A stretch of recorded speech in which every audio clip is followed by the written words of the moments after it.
வணக்கம். 8ஆம் நம்பர் தலைவர் பேசுறேன்.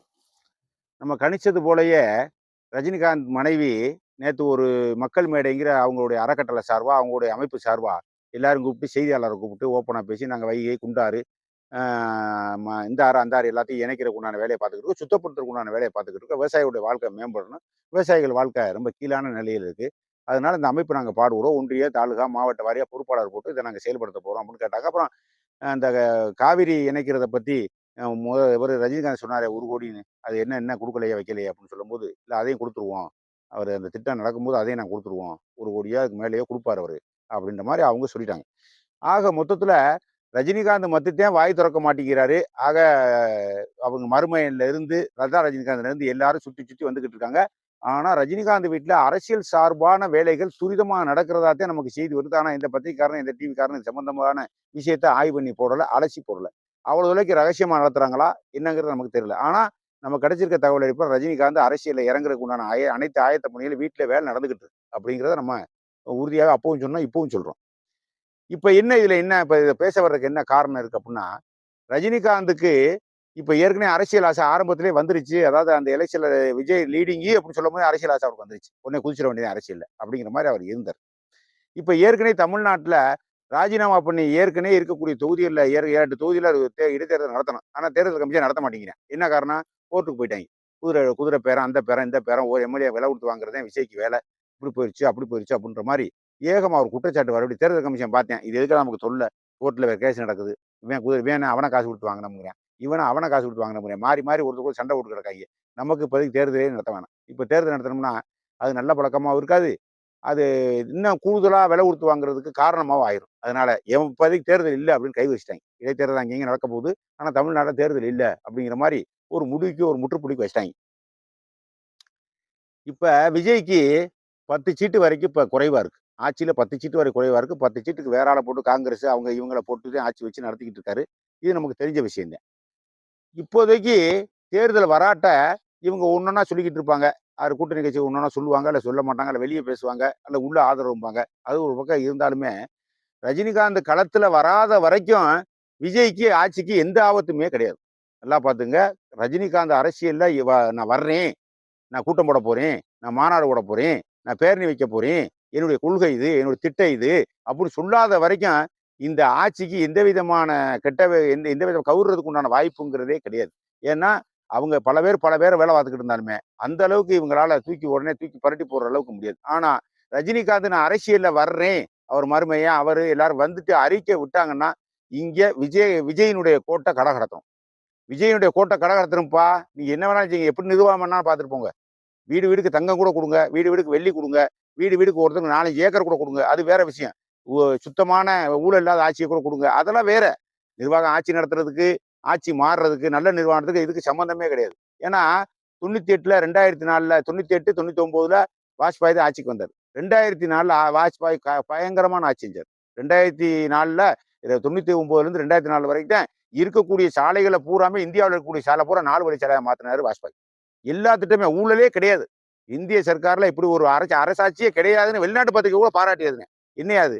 இப்படி நிர்வாகம் பண்றாங்க வாஜ்பாய் பார்ட்டி. ஏன்னா உத்தரவு ஊழலே வர மாட்டேங்குது. ஏன்னா எல்லா பேரும் கல்யாணம் பண்ணாம இருக்கானாமியா? எல்லாம் சாமியார் பையா. கட்டி போட்டு அடிச்சாலும் அவங்க எதா இருந்தாலும் ஒண்ணுமே காசே வாங்க மாட்டாங்களாம்லையா? ராமருமானா, லட்சுமணன் இதத்தான் சொல்றாங்களாம்லையா? அப்படின்னு வட இந்திய பத்திரிகையில இருந்து, வெளிநாட்டு பத்திரிகையில இருந்து பல பிரமாதமா எழுதினேன். நாட்டினுடைய வளர்ச்சி 2 மடங்கு வளர்ந்துருச்சுன்னு சொன்னேன். அப்ப வாஜ்பாய் காலத்துல 5 வருஷத்துல 2 மடங்கு வளர்ந்துருச்சுன்னு சொன்னேன். எல்லா பத்திரிகையும். குற்றம் கிடையாது, ஊழல் கிடையாது. புதிய புதிய திட்டங்கள் கொண்டு வந்தாங்க. உலகத்துல இருக்கக்கூடிய கடல்ல 1,00,000 கோடி அடைச்சார் ஒரே நேரத்துல வாஜ்பாய். எப்படி இனிமே இந்திய நாடு கடைக்கார நாடா இருக்க நான் விரும்பலப்பா. கடை வாங்கவும் மாட்டேன். அவர் போட்ட திட்டத்தை பாருங்க. கடை வாங்கவும் போறது இல்ல. இந்த இந்தியா வச்சிருக்கக்கூடிய கடனை நம்ம வெளியூர் போனா கடைக்கார பை நாடுன்னு சொல்றேன். நம்ம காதுல சொல்லல. ஆனா நம்ம போனது பிறகுட்டு எல்லா நாடுகளுக்கு மத்திய எல்லா தலைவருக்கும் அது ஒரு கடைக்கார பை நாடுல, அது ஒரு ஆகாய பை நாடுல, பஞ்ச நாடுல, பசி நாடுல அவன் பேசுறேன். இந்த அவ பேரு எனக்கு மனச குத்துது அப்படின்னு சொல்லிட்டு அவர் என்ன செஞ்சிட்டாரு? இனிமே நான் கடை வாங்க போறது இல்ல அப்படின்ட்டாரு. கடை வாங்க போறதே இல்ல. அப்ப கடை வாங்க அப்படி நிர்வாகம் பார்ப்பியா? இல்லனாலும் கடை வாங்கி தான் நிர்வாகம் பார்ப்பேன். அப்படின்னு பார்க்கும்போது, இனிமே நான் கடை வாங்க போறது இல்ல. இப்ப இருக்கக்கூடிய கடனை பூரா அடைச்சிட வேண்டியது அப்படின்னு சொல்லிட்டு, ஒரே நேரத்துல டயத்துல ஜெர்மனில இருந்து 2, 3 நாடுகள்ட்ட வாங்கின 1,50,000 கோடிய உடனே அடைச்சாரு. உடனே அடைச்சாரு. அப்புறம் திருப்பி ஆட்சி நல்ல ஆட்சி திருப்பி தொடரும் ஓட்டு கேட்டாரு. கடைசியில வாஜ்பாய் தோத்து போனாரு. என்ன காரணம்? நல்ல ஆட்சி தானே குடுத்தாரு. ஊழல் ஆட்சி தானே குடுத்தாரு. நாட்டுக்கு கௌரவ குறைச்சலா இருக்குன்னு கடனை பூரா அடைக்கிறேன்னு சொன்னார்ல, முதல் தவணையாவும் அடைச்சிட்டார்ல. அப்புறம் ஏன் ஆட்சி மாறுச்சு? அப்புறம் ஏப்பா ஆட்சி மாறுச்சு? அப்ப நிர்வாகத்துக்கு அதுக்கு சம்பந்தம் இல்ல. மக்கள் ஒரு போக்குல போவேன். மாறி குத்துனா குத்துனதே, உனக்கு விழுந்தா விழுந்ததே.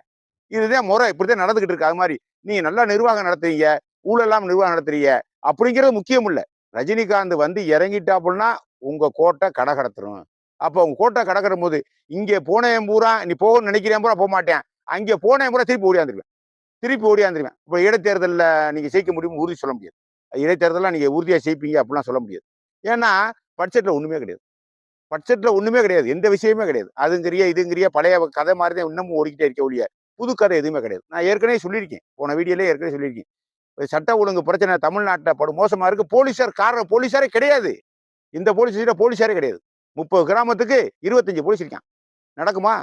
25 போலீஸாருக்கு கோர்ட்டுக்கு 4 பேரு. அங்கே 4 பேர், இங்கே 4 பேர், லீவுல 4 பேரு.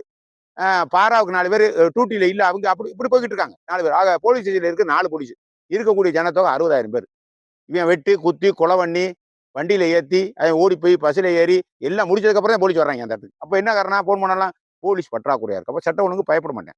யாருக்கும் பயப்படணும். அப்ப போலீஸ் நீங்க எடுக்கணும். எந்த ஆட்சியுமே எடுக்கல. நான் விஜய் ஆட்சியை மட்டும் சொல்லல. எந்த ஆட்சியுமே போலீஸ உறுதியா கரெக்டா வச்சிருக்கணுங்கிற எண்ணம் எவருக்குமே இல்ல.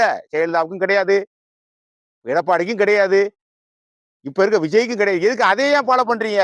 80,000 போலீஸ், 70,000 போலீஸ், 11 கோடி பேருக்கு பத்துமா? பத்துமான்னு கேக்குறேன். இது என்ன விளையாட்டு வேலையாமா இது? ஆக மொத்தம் நீங்க என்ன செய்யணும்? போலீஸ் 2 லட்சம் பேர் ஆள் எடுக்கணும்.